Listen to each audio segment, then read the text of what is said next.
তো আমরা আজকে যাব বইমেলা। তো মাসি-টাসি কেউ বাড়ি নেই। আর আমি আর বৌদিই যাব। আমরা দুজনে রেডি হয়ে নিলাম। তোমরা কিন্তু কমেন্টে বলবে আমার বৌদিকে কেমন লাগছে দেখতে। আর আমরা রেডি হয়ে গেলাম। তো মানে অন্ধকারে তো কিছুই দেখা যাচ্ছে না। পেছনে আরো অনেকে আছেন। আমাদের দুজনেরই মুখটা খালি দেখছি। আমরা অন্ধকারে কিচ্ছু দেখতে পাচ্ছি না। এই হচ্ছে সেই মেলার গেট। তোমরা গেট দিয়ে আস্তে আস্তে যাচ্ছিলাম।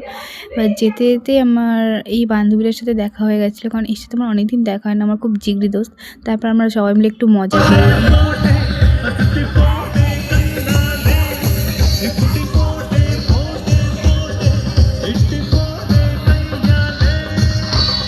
একটু নাচও করেছিলাম। তারপর যে গান করছিল তাকেও তোমাদের সাথে দেখাচ্ছি, দেখো।